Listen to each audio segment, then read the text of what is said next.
Olá! Hoje, nosso mergulho vai fundo num tema complexo, sabe? O que é crime, afinal, e por que a gente pune? Existem muitas teorias, claro, mas hoje o foco é numa bem influente e, olha, bastante controversa. O funcionalismo sistêmico do jurista alemão Gunther Jacobs. Isso mesmo. É uma teoria que realmente mexe com algumas ideias estabelecidas. E a nossa missão aqui é tentar entender como essa visão enxerga o direito penal. Não só tipo como um protetor da vida ou da propriedade, mas como algo que estabiliza a sociedade inteira.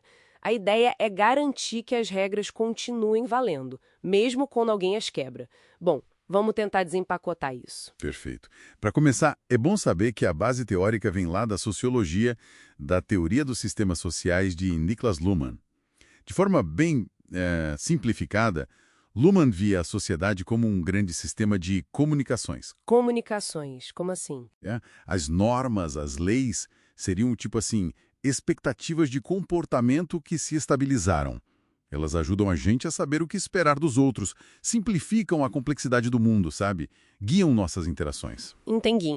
E aí o Jacobs pega essa ideia e aplica no direito penal, porque a visão dele parece ir além, né? Não é só quebrar uma regra. Exatamente. Para Jacobs, o crime é mais do que só uma lesão a um bem. Ele é, fundamentalmente, uma comunicação defeituosa. Quando alguém comete um crime, essa pessoa está, na visão dele, comunicando que a norma não vale para ser. Ela desafia a validade geral da regra. Interessante.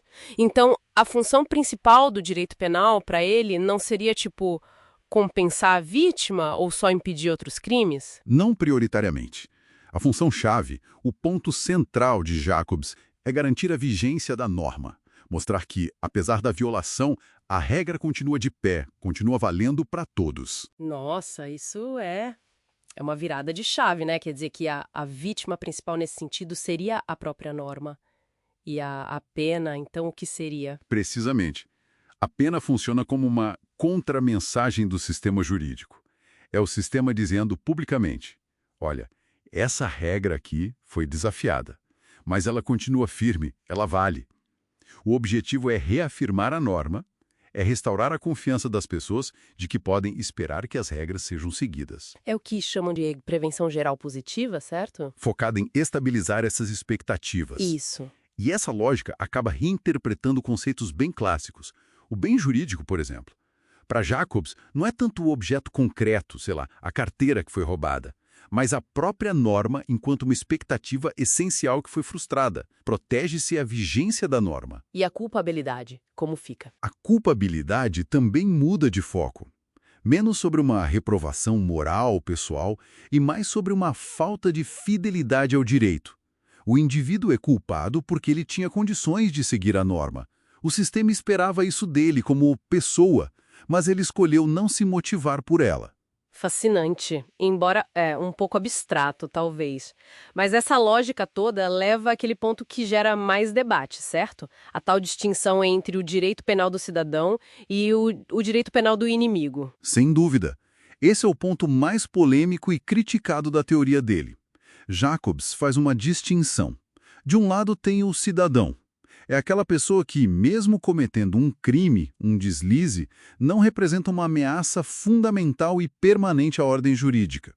A pena para ele serve para reafirmar a norma que ele violou, mas ele continua sendo visto como membro da comunidade. Ok, esse é o cidadão. E o inimigo? Bom, o inimigo seria aquele indivíduo que, segundo Jacobs, se afasta de forma tão persistente e perigosa do direito que ele deixa de oferecer a garantia mínima de que vai se comportar como cidadão no futuro. Pense em casos como terrorismo ou membros de organizações criminosas muito violentas. Peraí. Chamar alguém de inimigo. Isso significa que o tratamento penal seria diferente. Quais seriam as consequências práticas disso? Porque soa pesado. Exatamente. E é aqui que mora o perigo, segundo os críticos. A teoria sugere que esse inimigo não seria mais tratado como pessoa, no sentido de cidadão com todas as garantias.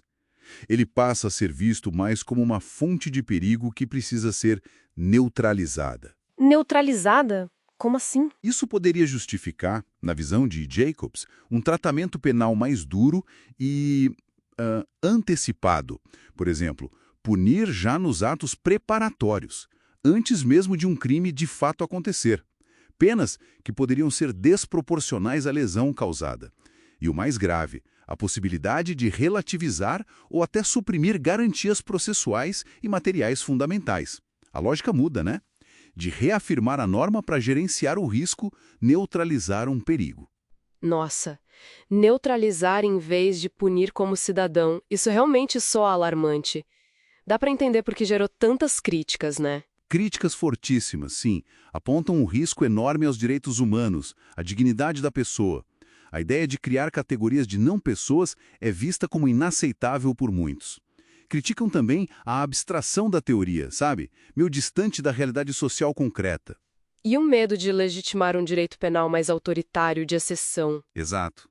E a falta de clareza sobre quem exatamente seria esse inimigo, isso abriria uma porta perigosa para a arbitrariedade, para escolher quem merece ou não as garantias legais. É muito importante, então, não confundir esse funcionalismo do Jacobs com outras abordagens funcionalistas, né?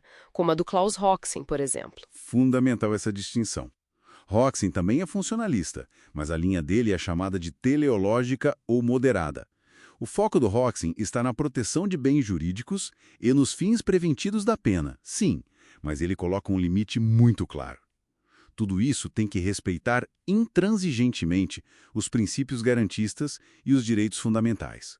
A política criminal orienta, mas as garantias limitam. Entendi. Já o Jacobs. O Jacobs, ao colocar a vigência da norma como a função primordial, quase absoluta, abre brechas, segundo os críticos, para soluções que podem acabar sacrificando essas garantias individuais em nome da estabilidade do sistema.